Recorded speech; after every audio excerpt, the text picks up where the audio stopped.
Thanks for joining us, America. Chris is with us in Washington, D.C. Hey, Chris, how are you? Hey, Dave. I'm doing good. Really appreciate what you do. I've been listening to you for a long time, and, I can't say that I follow all the rules, and I hope I won't get taken to the woodshed too badly. But you've definitely changed my family's life for the better. Cool. How can I help today? Sure. So, long story short, my wife and I sold a house that we had on the market for about a year, and we took all of the equity that we had. We have another mortgage in the house that we live in, but we paid off all of our debt except for the $30,000 of student loans or so that we have. Mm-hmm. So we have an envelope budgeting system that we try to adhere to pretty well every month. Mm-hmm. But we have about $30,000. We could pay the student loans off today, mm-hmm. But we would not any longer have like our 90-day slush fund. So I'm trying to decide mm-hmm. If I should write a $20,000 check to pay off what I can today and keep another $10,000 or so set aside for our 90-day of emergency fund, mm-hmm. Or if I should continue paying what we've budgeted, which is $1,000 a month, mm-hmm. and then write a check when I can just pay it off in a single lump sum. I'm basically afraid to let go of the money that we've got right now. So that's kind of my question to you. What's your household income? A little over $200,000. Okay. And so why would you only be paying $1,000 a month on this?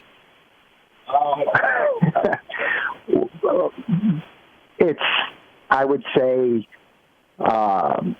okay. We're into a certain type of lifestyle that we don't want to give up, and we feel that, paying off the loan in a year to 2 years is acceptable for us. Yeah, that's kind of pitiful. In other words, yeah, and you knew that. I didn't have to point it out. You already knew that was coming.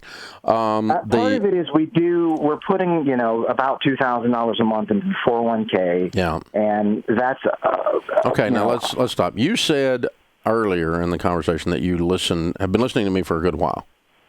Yes, sir. Okay, so it ought to be fairly easy for you. The only question is, are you going to do your plan, or are you going to do the plan I teach? Either one's okay. You're not a dumb guy. You make $200,000. You're going to be all right. You're not going to go bankrupt. But if you're going to work our plan, you know what that plan is, right? It would be to cut some of our lifestyle choices so that we could pay it off now and save up our money. No. Save up the 90 days as quickly as we could. No, you flunked the test. Okay. Baby step one is save $1,000. When you start getting out of debt, you clean out all non-retirement savings and you throw it at all non-mortgage debt in baby step two. So all of that says we'd pay off the student loan 100% today, leaving you penniless, making $200,000 a year. And oh, by the way, during that time, we stop putting money into the 401k. Until we get the emergency fund built and we're debt-free with baby step 2 and 3, right? You heard all that before? Yeah, okay. I would listen, say you get to do what you want to do. With your message. You're not going to do it, okay? But the system is... Well, no. You're not. It's okay. I'm not mad at you. And I'm not taking you to the woodshed. But here, the process is this. What we have found is that you have a weak foundation in your home because you still have debt and you don't have enough savings for somebody that makes the money you make in your emergency fund. And so the foundation in your financial plan is weak. It's not necessarily going to fall in because as long as your income stays where it is. But, so what would I do if I woke up in your shoes? Is the first thing I'd do before I went ahead and finished building my house is I'd shore up the foundation. And so I'd write a check today and I'd be debt-free. That you're not going to do that, but that's what I would do. And then I would stop my 401k temporarily, and you're not going to do that, but that's what I would do. And then I would take every dollar I can squeeze out of my budget, and I'd put $30,000, making $200,000 a year, into an emergency fund, a rainy day fund, and I could do that in about 5 months. Okay, 4 or 5 months, and I'd have zero debt except my home. I'd have my $30,000. And so at the end of 5 or 6 months or whatever that ends up being, I'm going to restart my 401k, and I'm not going to play with it anymore. I'm going to now put 15% of my income into retirement, which with the kind of money you make, that's going to make you very, very wealthy. That's baby step 4. 5 is kids' college. I would start that or restart that at that point. And 6 is pay off your house early with any other money I can squeeze out.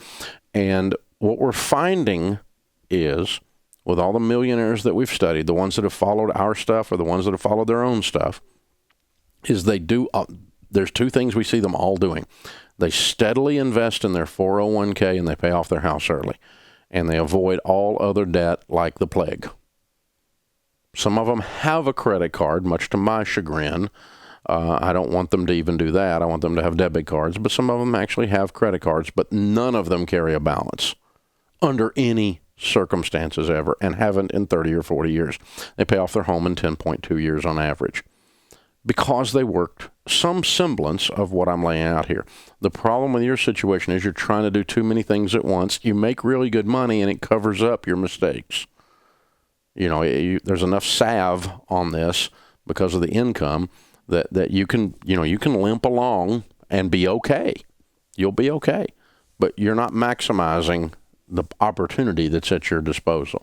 So you get to do what you want to do. My prediction is you're not going to do any of it, but it's a good discussion to have. It's fine.